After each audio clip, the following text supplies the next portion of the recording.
Huko mtandaoni kumeanza kuchangamka tena.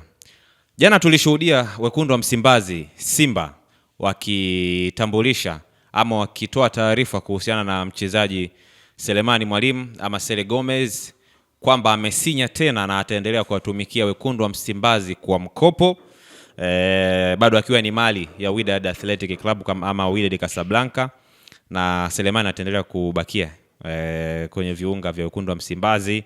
Leo pia nikamsikia Ahmed akisema kwamba hata watani wao walipeleka ofa lakini ama walipeleka maombi lakini hayakujibiwa, kwa hiyo akajibiwa ya Simba Sports Club. Kwa ufupi ni kwamba Simba wao wamesema kwamba Wydad Athletic Club ama Selemani Mwalimu ataendelea kuwatumikia wekundu wa Msimbazi kwa mkopo kutokea Wydad Athletic Club. Lakini hii leo Wydad wenyewe wamekuja kujibu na kukanusha taarifa hiyo kupitia ukurasa wao rasmi wa Instagram.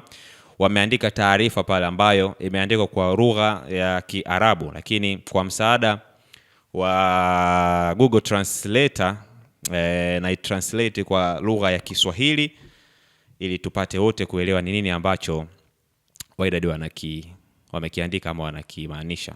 Ripoti na nukuu: kufuatia tangazo ambalo limetolewa na klabu ya soka ya Simba kupitia jukwaa lake maalum kwa maana ya Instagram ama mitandao yao ya kijamii, klabu ya Wydad Athletic Club kwa maana ya Wydad Casablanca inapenda kujulisha umma ama inapenda kuambia umma kuhusiana na taarifa za mchezaji Selemani Mwalimu ambaye bado yupo katika safu yao, kwa maana yupo katika kikosi chao Wydad Athletic Club, na wanaendelea kwa kusema ingependa kuthibitishia umma kwamba kile kinachosemwa katika chapisho lililochapishwa na Simba Sports Club hakionyeshi hali halisi ya mkataba wa mchezaji huyo, kwa maana kile ambacho Simba wamekitangaza sio hali halisi ama sio uhalisia wa mkataba wa mchezaji Selemani Mwalimu. Kwa maana Simba wametangaza kwamba Selemani amesaini mkataba mpya, lakini hali halisi ya mkataba Wydad wenyewe anasema sio kama ambavyo Simba wametangaza.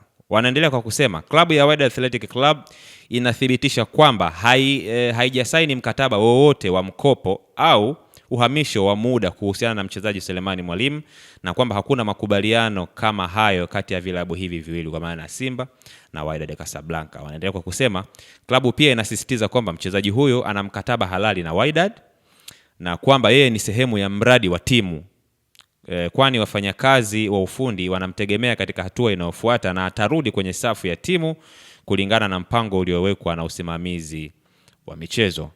Wanamalizia kwa kusema ingawa Wydad Athletic Club ina haki zake zote za kuchukua hatua zozote inazoona zinafaa katika kulinda maslahi yake, inatoa wito kwa mashabiki na vyombo vya habari kutegemea taarifa zinazotolewa na chaneli ya klabu na sio kupotoshwa na taarifa zote ambazo hazijatolewa na Wydad Athletic Club. Hapo unaweza kusema kimeumana. Wydad wenyewe wamekanusha, wanasema bado wanamtegemea Selemani Mwalimu kwenye project yao ambayo wanaendelea nayo, na wanategemea atarudi tena kwenye kikosi kuendelea na mambo mengine ambayo yanahusu klabu ya Wydad Athletic Club. Hivyo Wydad wanasema Selemani ni mchezaji wao. Simba nao wanasema Selemani amesaini kwa mkopo kutokea Wydad kwa maana ameongeza mkataba mpya. Kwa hiyo mambo ni bulbul huko mtandaoni. Kwa hiyo ngoja tuone nini kitakwenda kutokea, na mpaka tunavyozungumza hivi sasa Selemani mwenyewe amesafiri na klabu kuelekea Rwanda kushiriki michezo ama kushiriki michuano ya Sekafa itakayopigwa pale Rwanda. Hali ipo hivyo. Mimi naitwa Jadu.